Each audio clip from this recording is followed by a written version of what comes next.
Hello, this is Helen of Berties Beads and Berties Beads Workshop, bringing the workshops to life. This is a quick demonstration on how to make a very nice Halloween skull Macrame adjustable bracelet. The first thing you need to do is cut approximately 30 to 35 centimeters of, in this case, 0.5mm wax Korean thread. What I then did was I put a knot on the far end and threaded on alternately 6mm wooden beads and the skull beads. And this time, because the first two times I forgot to do it, I'm just going to put the first bead behind, because that is going to be part of the decoration, the other side of the adjuster. So what I've also just done is cut an arm span of the same thread, or well, two arms out, and I'm going to knot that together. Now I'm going to show you the basic stitch, and then I will tell you how many times I will repeat it. So the first stitch you have, or the first half of it, is you have a D shape there. You take the thread, you go over the D and under the cross and pull. Then you do the same the other side. So you form the D shape, you go underneath and you pull. Right, the first thing you do is you repeat that 4 times. So if you see, I've done 1, 2, 3, 4 complete stitches, and now what I'm going to do is I'm going to move the first skull up, and I'm going to repeat the same stitch. So I cross over to form a D, I then go over that one, under that one, and pull tight to pull into place.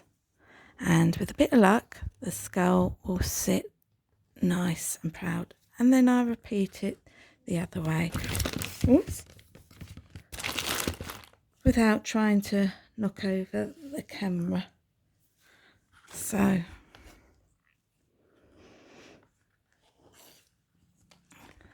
a bit of luck, this is quite robust. So we then tighten that off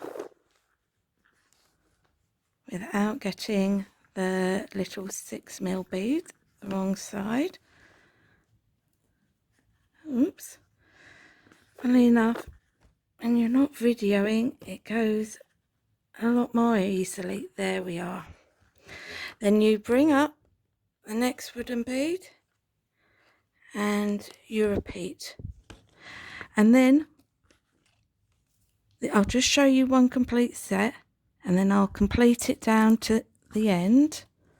See, I'm getting tired now, unfortunately. There we are.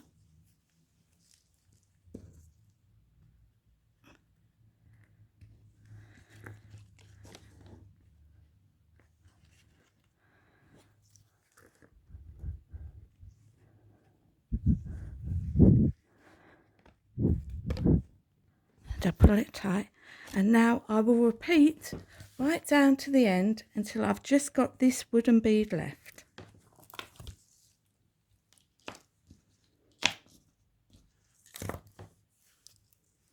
Here is one I made earlier,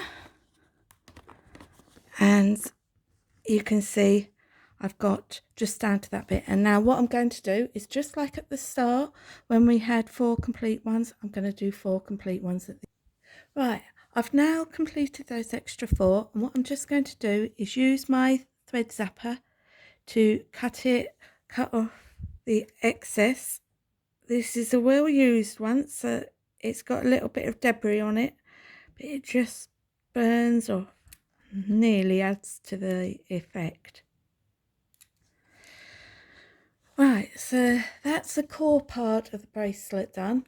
What I'm now going to do is I'm going to move it down a bit and do it so that they overlap a little bit, and I'm going to repeat the start process. So what I've just done is I've taken the two ends and wrapped them around the end to make it easier for you to see. This last part is more fiddly, and just try and find where I put the loose piece, there we are, of wire. So you then do the same again. You knot, then you do the D shape either side 4 times. The excess noise is because I'm a small one-person business, and luckily for me I'm having some purchases going on other parts of the internet. So when you've repeated the D shape 4 times, you just seal it off, and just like you did with the early one, I've got so many here. And what I just did for the last bit, when I'd repeated those 4, is I cut them there.